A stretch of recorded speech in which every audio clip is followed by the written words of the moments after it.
আসসালামু আলাইকুম রহমতুল্লাহ। কী অবস্থা সবার? আশা করি সবাই ভালো আছেন। এখন বাজে রাত 3:30। ডিউটি শেষ করলাম। ডিউটি শেষ করে বাসায় যাওয়ার জন্য অপেক্ষা করতেছি। অবশ্য মার্কেট থেকে বের হয়ে গেছি। হাই সিটির সামনে আছি। তো আবহাওয়াটা খুব সুন্দর এবং বাতাসটাও খুব একদম ভালো লাগতেছে, শীতল বাতাস। তার জন্য 2 লাইন গান গাইতে ইচ্ছা করতেছে অটোমেটিক্যালি। दिल का दरिया बह गया, इश्क इबादत बन ही गया,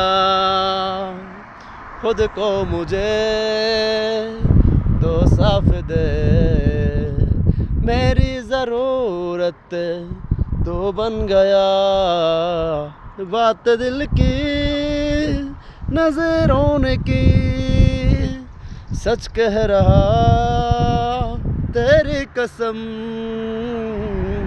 तेरे बिन अब न लेंगे कभी दम, तुझे कितना जाने लगे हम, तेरे साथ तो जाएंगे हतम, तुझे कितना जाने लगे हम।